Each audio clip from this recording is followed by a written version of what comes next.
Hi, this is Gary Bolton. I'm the president and CEO of the Fiber Broadband Association, and I wanted to share with you an update from the third quarter of 2021. As we enter the fourth quarter, we remain bullish on the CapEx investment environment and the strong momentum behind the market-driven fiber broadband deployments. While politics have delayed the vote on the highly anticipated bipartisan infrastructure bill, we fully expect this bill to pass before the end of the year with its $65 billion investment for broadband. The Fiber Broadband Association has been active on behalf of our industry to engage with and influence a wide variety of federal and state-sponsored programs. On the federal front, our team played an instrumental role in ensuring the guidance from the U.S. Department of Treasury issued with the $10 billion Corona Capital Projects Fund that encouraged recipients to prioritize investments in fiber optic infrastructure where feasible, as such advanced technology better supports future needs. On the state level, the Fiber Broadband Association's advocacy was successful in California, where $6 billion, that's $6 billion for a state, that's pretty big, and their state surplus is being invested in broadband. The state and local governments across the country invested in broadband at an unprecedented level.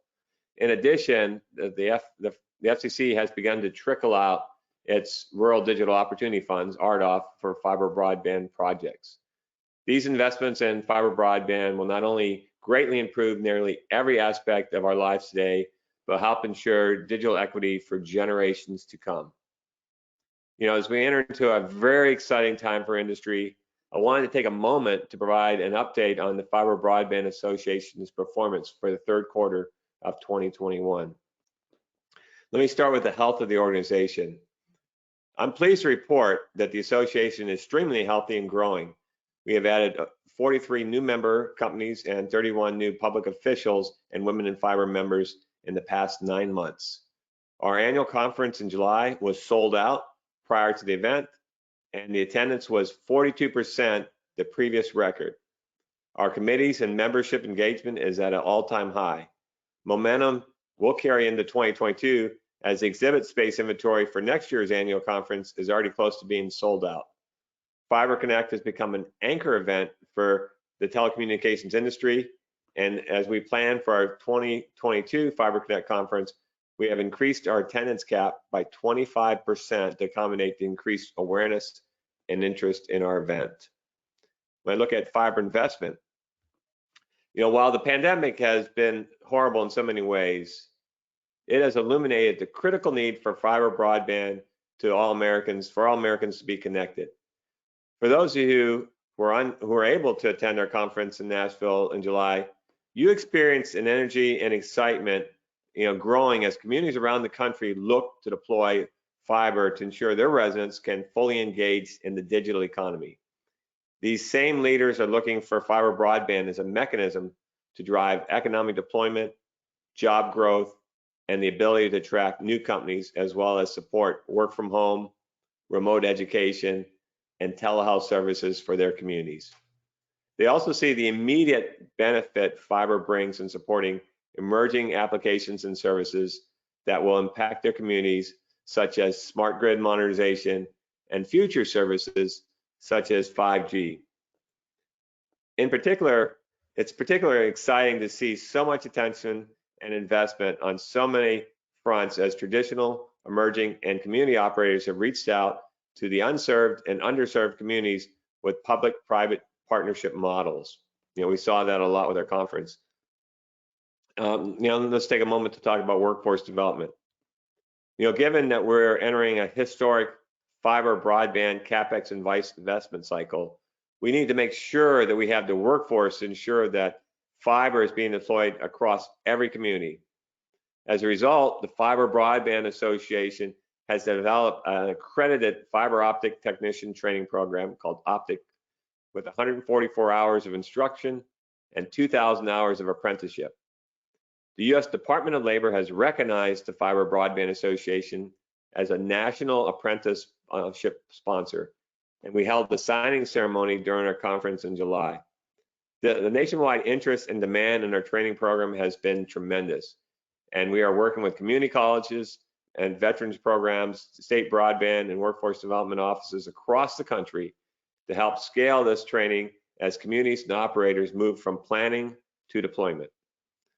The coursework is comprehensive and provides in-depth instruction materials that will include classroom and hands-on laboratory training. We'll be holding the pilot program at the Wilson Community College in Wilson, North Carolina, beginning late this year and early next year. Following this program, will be rolled out to community colleges, training institutions, and with veterans. And let's take a look at membership engagement. You know, we've increased our audience by 70% year over year with stronger registrations, attendance rates, and more events in 2021. Our committees are also growing rapidly in attendance and engagement. For example, our Public Officials Roundtable has more than 150 members representing communities in over 30 states, and that continues to grow. From a research perspective, during the quarter, we issued 5 new white papers. That's all in one quarter. The Rural Digital Divide, which has been our most popular. The Market Has Spoken.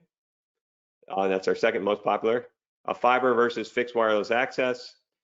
Fiber versus low Earth orbit satellites. And the Future of Work, which we did a global study and did global webinars on that work.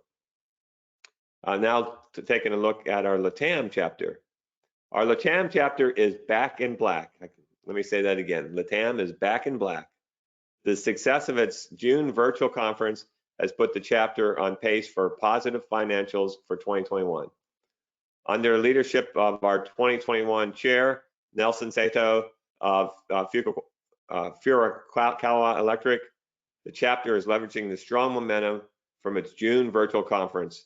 And we have a second edition of the Fiber Broadband LATAM virtual conference scheduled here in a few weeks in October 26th to 27th. This second event will include new topics on passive optical LAN, 5G optical networks, and convergent and neural networks, as well as PON and SDN NFV evolution. In addition, the LATAM chapter will be launching its own training program, offering 6 different Optic certifications. So at the end of the second quarter, I had posted in my letter some goals. And so let me just tell you where we are in the execution against our stated third quarter goals. So I outlined the following key focus areas for third quarter. First was to execute a record 2021 Fiber Connect conference. And as I previously mentioned, we achieved 40% growth of our previous record attendance. So I think on every measure, our Fiber conference was a success. The second goal I had was that in getting prepared for our 2022 conference, we wanted to secure 70% exhibit commitments. And so we are now almost sold out, and we've already actually exceeded our exhibit commitments by 10% from 2021 year over year. The third area is really important, and that's to drive bipartisan support for President Biden's broadband infrastructure package. And I know our members have all jumped in, and we've hit all the congressional offices on this. We've been working this really hard, and we saw that the infrastructure bill did pass the Senate, and the House plans to pass this without making any modifications sometime this month. We had hoped that that would have been accomplished by the end of September, but what we saw is they got entangled with some other work going on, so most importantly, the reconciliation plan, and so that held it up. But we anticipate that will be get to the floor sometime by the end of October, if not by the end of the year.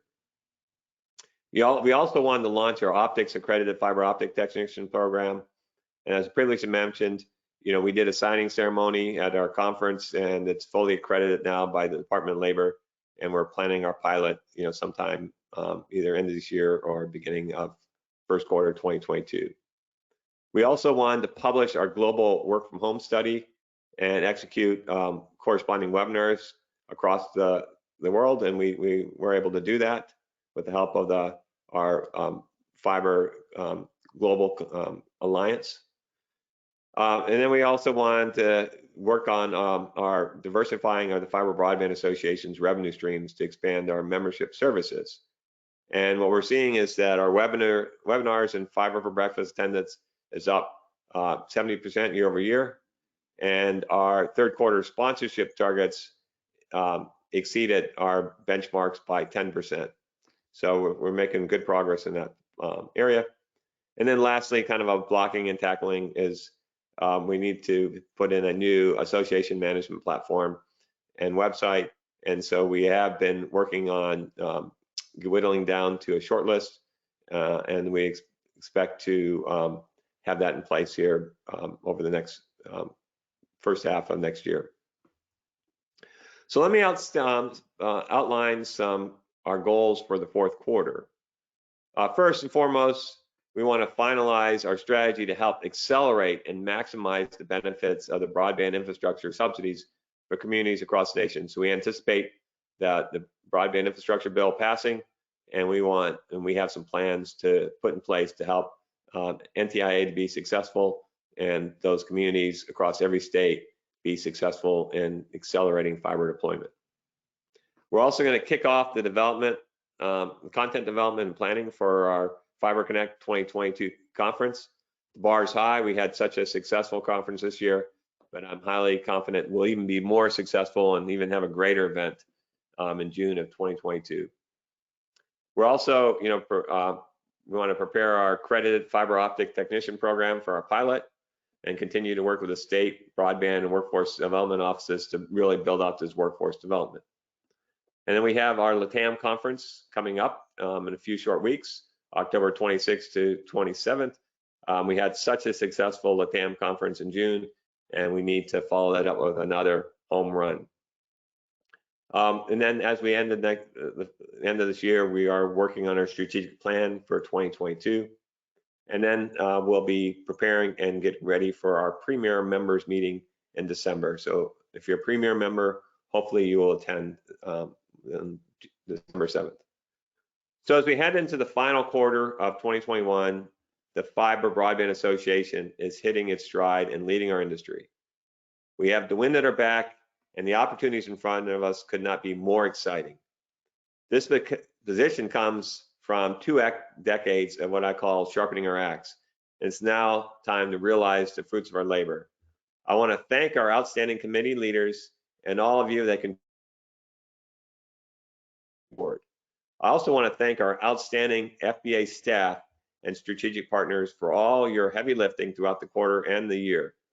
The Fiber Broadband Association continues to gain mindshare, national and global visibility as the voice of fiber broadband.